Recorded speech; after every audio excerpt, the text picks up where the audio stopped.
Welcome to MNR news. రాష్ట్రమంతా ఎప్పుడు ఎన్నికలు వస్తాయా, ఎప్పుడు జగనన్నకి ఫ్యాన్ గుర్తుకు ఓటేద్దామా అని ఎదురు చూస్తున్నారనేది రాష్ట్రమంతా జరిగిన సిద్ధం సభలతోనే పూర్తిగా అందరికీ అవగాహన అయింది. ఎందుకంటే ఆ సభల్లో మీరు చూస్తే కార్యకర్తలే కాదు, ప్రజలు కూడా, లబ్ధిదారులు కూడా ఏ విధంగా స్టార్ క్యాంపెయినర్లుగా ప్రతి నియోజకవర్గం నుంచి ఈరోజు లక్షలాది మంది వచ్చి జగనన్నతో మేమున్నాం, మేము మీ వెనుక సిద్ధంగా ఉన్నామని చెబుతుంటే నిజంగా చాలా హ్యాపీగా ఉంది.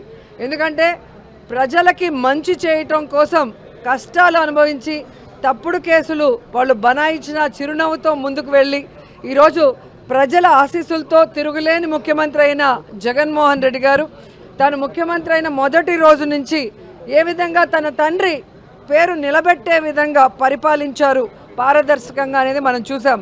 అందుకే ఈరోజు జగన్మోహన్ రెడ్డి గారు నేను మీ కుటుంబానికి మంచి చేశానని నమ్మితేనే నాకు ఓటేయండి అని దమ్మున్న నాయకుడిగా అడగటం జరిగింది. దేశంలో ఏ రాష్ట్రంలో ఏ ముఖ్యమంత్రి కూడా ఇంత దమ్ముగా ఎవరిని అడగలేరని కూడా ఈ సందర్భంగా తెలియజేసుకుంటున్నా. ఎందుకంటే చెప్పాడంటే చేస్తాడంతే, చేశాడు కాబట్టే ఈరోజు ధైర్యంగా అడగగలుగుతున్నారు. సో ఈరోజు ఎన్నికలు సమీపించాయి, కోడ్ వచ్చేసింది. సో జగన్మోహన్ రెడ్డి గారు 27వ తేదీ ఇడుపులపాయలో రాజశేఖర్ రెడ్డి గారికి నివాళులు అర్పించి ఆయన ఆశీస్సులతో మరి బస్సు యాత్ర స్టార్ట్ చేయబోతున్నారు. సో ప్రతి నియోజకవర్గంలో కూడా మేమంతా సిద్ధం, మా నియోజకవర్గం సిద్ధం అంటూ లీడర్సు, క్యాండిడేట్సు, ప్రజలు సిద్ధంగా ఉన్నారు. సో తిరుపతి వచ్చే లోపల మరి అందరూ కూడా సిద్ధంగా ఉండటానికి ఈరోజు మీటింగ్ పెట్టుకోవడం జరిగింది. చిత్తూరు ఆరు పూలతలపట్ల ఒక మీటింగు, అలాగే కాళహస్త్రి ఆరు నాయుడుపేటలో ఒక మీటింగు ఈ జిల్లాకి, పాత జిల్లాకి సంబంధించి అని చెప్పడం జరిగింది. సో మా కాన్ఫరెన్స్లో అందరూ అప్పుడే రెడీగా ఉన్నారు. ఎందుకంటే మొన్నే మీరు చూశారు, లక్షలాది మంది వచ్చినా కూడా ఇంకా మమ్మల్ని పిలవలేదు, మమ్మల్ని తీసుకెళ్ళలేదు. అదేంటో కానీ ఏ సినిమా యాక్టర్కి లేని క్రేజు జగనన్నకుంది. అది రియల్ హీరో. సో ఆయన చేసిన మంచి పనులు, ఆయన చేసిన సంక్షేమం, ఆయన చేసిన డెవలప్మెంటే ఈరోజు జగనన్న వెనక మేము సిద్ధమంటూ అందరూ ముందుకొచ్చారు. సో మళ్ళీ ప్రజలకు ఏం చేయబోతున్నానో మేనిఫెస్టో రిలీజ్ చేయబోతున్నారంటే ప్రతి ఒక్కరూ ఆతృతగా ఎదురు చూస్తున్నారు. ఎందుకంటే చెప్పిన ప్రతి వాగ్దానాన్ని నెరవేర్చిన జగన్మోహన్ రెడ్డి గారు మళ్ళీ రాబోయే ఎన్నికలకి కొత్తగా ఏం చెబుతారు, ఆయన చెప్పాడంటే చేస్తాడన్న నమ్మకంతో ఎదురు చూస్తున్నారు. కానీ చంద్రబాబు నాయుడు అండ్కో ఏదైతే ఒక టీం ఉందో, గత ఎన్నికల్లో మీరు చూసారు 2014లో వీళ్ళు కలిసి వచ్చారు. ఏ విధంగా ప్రజల్ని మోసం చేసి అధికారంలోకి వచ్చాక ప్రజల్ని గాలికి వదిలేసి ఏ విధంగా రాష్ట్రాన్ని అప్పుల్లో ముంచేశారో ఈ రాష్ట్ర ప్రజలు ఇంకా మర్చిపోలేదు. సో ఆ ముగ్గురు మళ్ళీ కలిసి వచ్చి ఈరోజు ఏదైనా మేనిఫెస్టో రిలీజ్ చేసినా ఎవ్వరూ కూడా నమ్మే పరిస్థితిలో లేరు. ఎందుకంటే ఇదే తిరుపతిలో వెంకన్న సాక్షిగా ప్రత్యేక హోదా ఇస్తామన్నారు, వెంకన్న సాక్షిగా బాబు వస్తే జాబ్ వస్తుందన్నారు, వెంకన్న సాక్షిగా ఎన్నో చెప్పారు.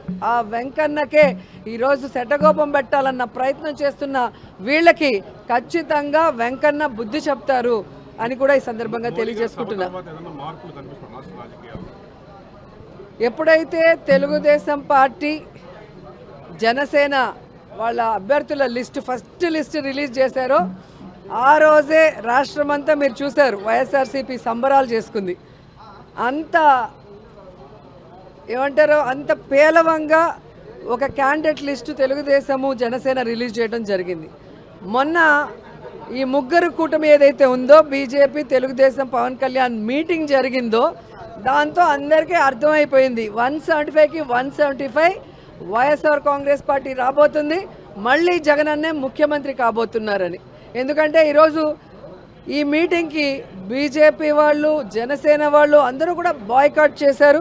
అండ్ సీనియర్ మోస్ట్ లీడర్స్ ఎవరైతే తెలుగుదేశం పార్టీకి పనిచేశారో వాళ్ళు కూడా ఈరోజు సీట్ల పంపకాల్లో ఎంత దూరంగా ఉన్నారో మీరు చూస్తున్నారు. అంటే వేరే వాళ్ళు సీట్ ఏదైనా మారిస్తే దాన్ని ఎంత పెద్ద తప్పుగా చూపించిన చంద్రబాబు నాయుడు ఈరోజు ఏం సమాధానం చెప్తాడు? ఎన్నో సంవత్సరాలుగా తెలుగుదేశం పార్టీ జెండాను మోసిన వాడికి ఈరోజు సీట్ లేదు. ఎలాంటి వాళ్ళకి సీట్లు ఇచ్చారో మీరు చూస్తున్నారు. ఇక జనసేన గురించి అయితే చెప్పాల్సిన అవసరమే లేదు. 24 సీట్లు అన్నాడు, గాయత్రి మంత్రం అన్నాడు, అశోక చక్రంలో ఊచలు అన్నాడు. ఇప్పుడు 21కి ఇంకా త్రివిక్రమరావు డైలాగ్ రాసిచ్చినట్లేడు, అది చెప్పట్లేదు. ఆ 21లో కూడా దాదాపుగా 11 తెలుగుదేశం పార్టీ వాళ్ళు, మిగతా వాటిలో మెజారిటీ వైఎస్ఆర్ కాంగ్రెస్ నుంచి వెళ్ళిన వాళ్ళే ఉన్నారు. అంటే స్పష్టంగా పవన్ కళ్యాణ్ వెనక ఒక నాయకుడు కూడా లేడు అనేది ఇక్కడ అర్థమవుతుంది. అక్కడ మిగిలిపోయిన చెత్త, ఇక్కడ మిగిలిపోయిన చెత్తని ఏరుకొని క్యాండిడేట్లని అనౌన్స్ చేసుకునే దౌర్భాగ్య పరిస్థితికి రావటం అనేది మనం గమనించాలి. అండ్ ఈరోజు సీట్ల పంపకాలు కూడా కాన్స్టిట్యున్సీలు, ఎంపీలు కానీ ఎమ్మెల్యేలు మీరు చూస్తే ఎవరెవరికి ఏం అలాట్ చేశారో మీకు పూర్తిగా అర్థమైపోతుంది.